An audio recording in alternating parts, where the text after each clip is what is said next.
Good morning students. पिछली video में हमने उपभोग फलन क्या है, उपभोग प्रवृत्ति अनुसूची क्या है और इसके साथ ही औसत उपभोग प्रवृत्ति और सीमांत उपभोग प्रवृत्ति क्या है, उस विषय पर अध्ययन किया था। आज हम इसी उपभोग फलन के दूसरे भाग अर्थात अल्पकालीन उपभोग फलन क्या होता है और दीर्घकालीन उपभोग फलन क्या है, उस विषय पर अध्ययन करेंगे। अल्पकालीन उपभोग फलन के अंतर्गत हम देखते हैं कि कीन्सियन जो अर्थशास्त्र है वो मुख्य रूप से अल्पकालीन विश्लेषण पर आधारित अर्थशास्त्र है।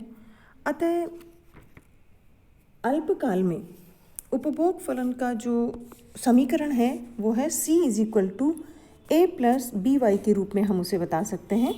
C का तात्पर्य है उपभोग, A का तात्पर्य है स्वायत्त उपभोग की धनात्मक स्थिर राशि, अर्थात यदि आय नहीं भी है, आय शून्य है, तो भी कुछ मात्रा में उपभोग किया ही जाता है।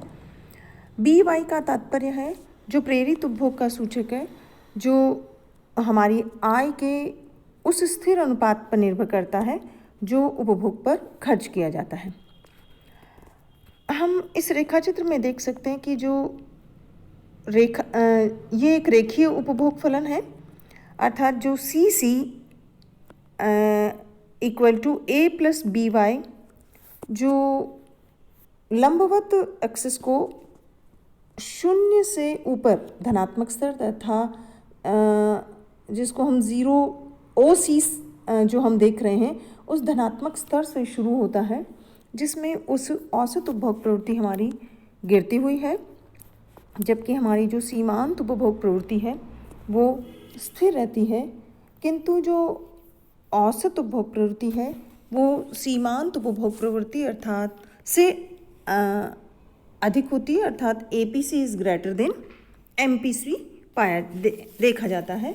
इसमें हम ये देख सकते हैं कि इस रेखाचित्र में हम ये बता सकते हैं कि जो APC है वो AB/OB के बराबर है, अर्थात AB का तात्पर्य हमारा उपभोग है और OB का तात्पर्य हमारी आय है। लेकिन MPC को ज्ञात करने के लिए हमको एक जो CC का जो ढाल है, अर्थात इसका जो स्लोप है, जो उपभोग फलन का स्लोप है, वो हमें ज्ञात करना होगा। इसके लिए हमने क्या, CC जो कर्व है इसको हमने बाईं और जो हमारा क्षितिज अक्ष है उसकी तरफ हमने इसको बढ़ाया, तो वह D बिंदु पर इसको काट रहा है, अर्थात जो हमारा CC का ढाल है वो है AB/DB। AB का तात्पर्य है डेल्टा C मीन्स उपभोग में परिवर्तन और DB का तात्पर्य है आय में परिवर्तन डेल्टा Y।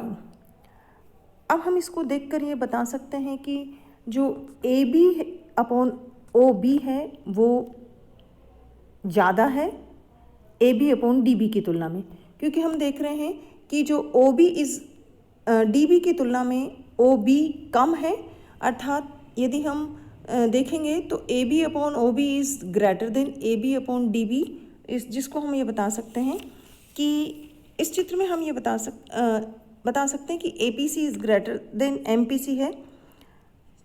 चित्र में चूँकि शून्य आमदनी पर भी, जो शून्य आमदनी का तात्पर्य हमारी आय 0 है, फिर भी हमारी जो उपभोग की मात्रा है वो OC A से दर्शाई गई है।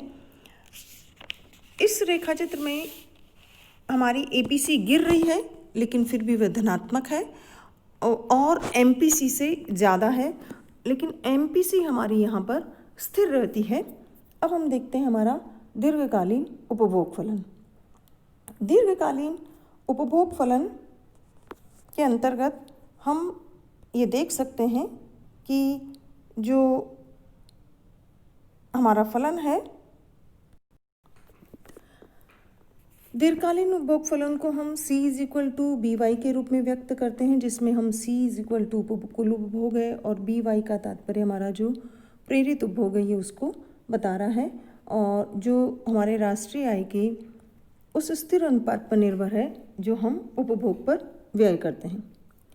दीर्घकालीन उपभोग फलन की जो रेखा है वो दोनों एक्सिस के मूल बिंदु अर्थात 0 से प्रारंभ होती है, जो ये बताती है कि दीर्घकाल में उपभोग और आय के बीच एक निश्चित आनुपातिक संबंध बना रहता है, जिसके परिणाम स्वरूप हमारी दीर्घकालीन औसत उपभोग प्रवृत्ति और दीर्घकालीन सीमांत उपभोग प्रवृत्ति दोनों स्थिर और उसके साथ साथ बराबर रहती है, अर्थात एपीसी इक्वल टू एमपीसी पाया जाता है।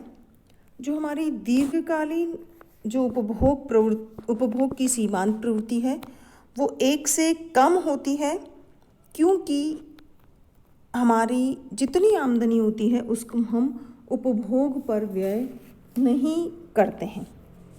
सारी की सारी आय को उपभोग पर व्यय नहीं किया जाता है।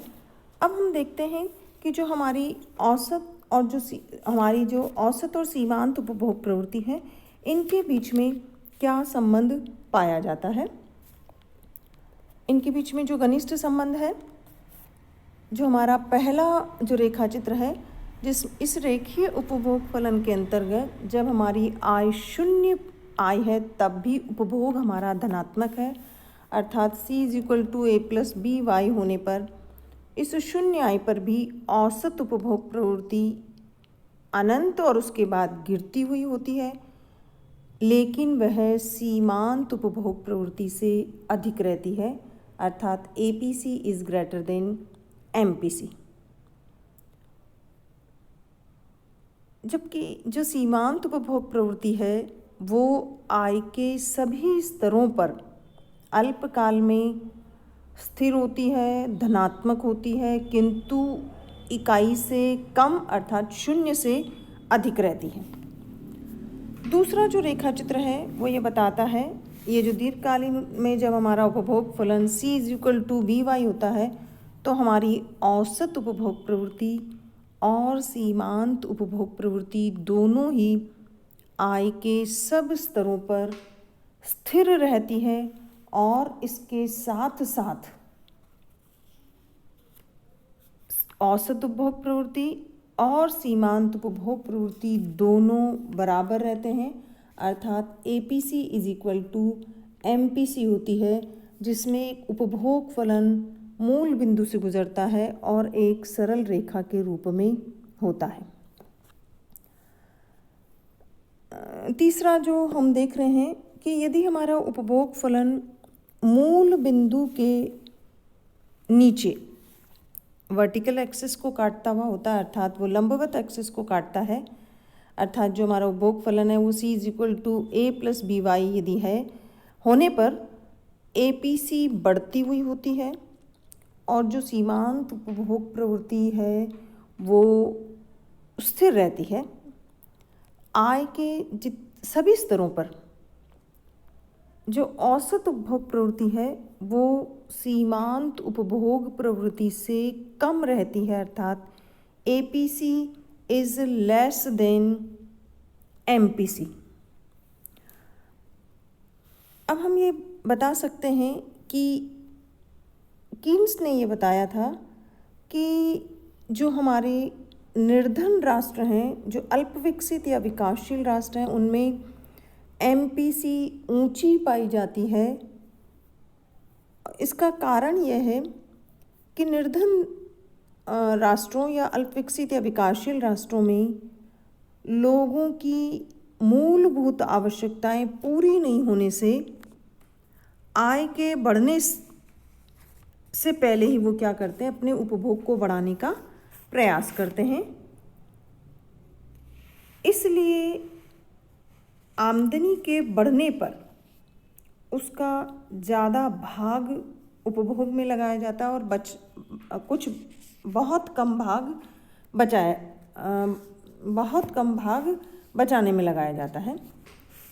कीन्स का जो ये उपभोग फलन है ये कुछ विशेष मान्यताओं पर आधारित है, अर्थात उनका ये मानना था कि आय के बढ़ने पर उतना उपभोग नहीं बढ़ता है जितनी आमदनी बढ़ती है, अर्थात आय की तुलना में, आय वृद्धि की तुलना में उपभोग में जो वृद्धि होती है वो कम होती है।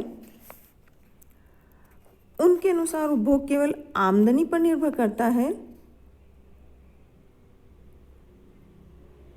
उसके साथ ही अन्य कई संस्थागत जो मनोवैज्ञानिक जो तत्व हैं, जैसे आय का वितरण है, सामान्य कीमत स्तर, जनसंख्या की वृद्धि, फैशन, लोगों की रुचि, और ये जो सब आदतें हैं वो बदलती नहीं हैं।